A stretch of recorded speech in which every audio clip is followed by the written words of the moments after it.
The Curator's Collection. Part 1. The Discovery. The Millbrook Historical Museum. Wasn't much to look at, just a converted Victorian mansion on the outskirts of town, its paint peeling and shutters hanging crooked. As the new assistant curator, I was tasked with cataloging a recent donation, the personal collection of Dr. Eleanor Blackburn, a local anthropologist who'd spent 50 years studying Native American artifacts. The collection arrived in dozens of dusty boxes, each carefully labeled in Dr. Blackburn's spidery handwriting. Most contained typical items: arrowheads, pottery shards, beaded jewelry. But in the final box, wrapped in aging velvet, I found something different: a small clay figure, barely larger than my palm, shaped like a woman with her hands crossed over her chest. "That's the last piece Dr. Blackburn collected," said Martha, our elderly head curator. "She found it just before she disappeared." "Disappeared?" I asked, carefully turning the figure over. Strange symbols were etched into its base. 3 years ago, they found her car at the dig site, but no trace of her. The police assumed she'd fallen into one of the caverns, but they never found a body. Martha peered at the figure through her thick glasses. She was obsessed with that piece, said it was connected to something called the Dream Walkers. I placed the figure in our restoration room, planning to examine it properly the next day. That night, I dreamed of a woman in ancient clothing, her face painted with those same strange symbols, whispering words I couldn't understand. The Curator's Collection. Part 2. The Night Shift. The dreams continued for a week, each more vivid than the last.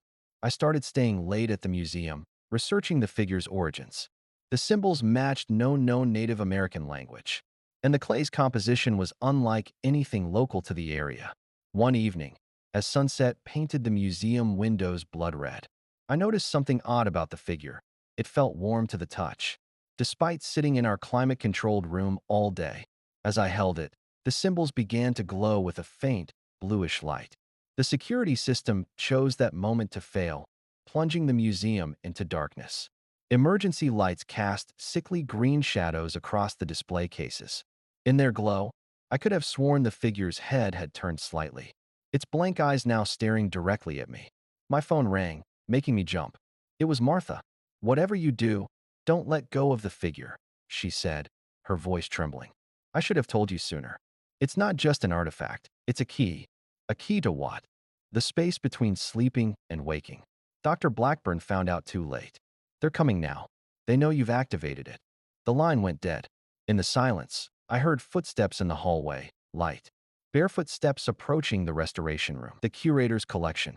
Part 3. The Dream Walkers. They entered like shadows, tall, impossibly thin figures with painted faces matching the clay figure's symbols. Their movements were fluid, as if they were underwater. 5 of them surrounded me, their dark eyes reflecting the emergency lights. "The key returns," one whispered, its voice like rustling leaves. "And a new keeper offers herself." "I don't understand," I said, clutching the figure tighter. "What are you?"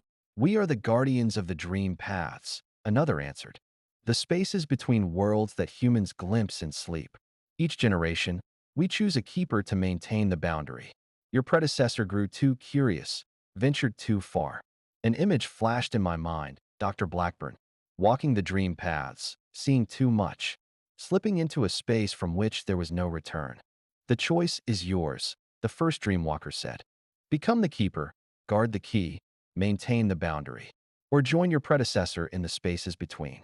The clay figure pulsed warmly in my hands, its glow intensifying. In its light, I saw the truth, glimpses of other worlds, layers of reality stacked like pages in a book, and the thin barriers keeping them separate. "If I agree," I asked, "what happens to me?" "You walk both worlds, guard both sides, keep the dreams from becoming real and reality from dissolving into dreams." I thought of Dr. Blackburn, her lifelong search for mysteries leading her too deep. I thought of my own dreams, growing stronger since touching the figure. Looking into the dream walker's eyes, I made my choice. Now I walk the halls of the Millbrook Museum each day, cataloging artifacts, giving tours, maintaining the appearance of normalcy. But at night, when the barriers thin, I walk different halls, paths between sleeping and waking, ensuring the doors between worlds remain closed.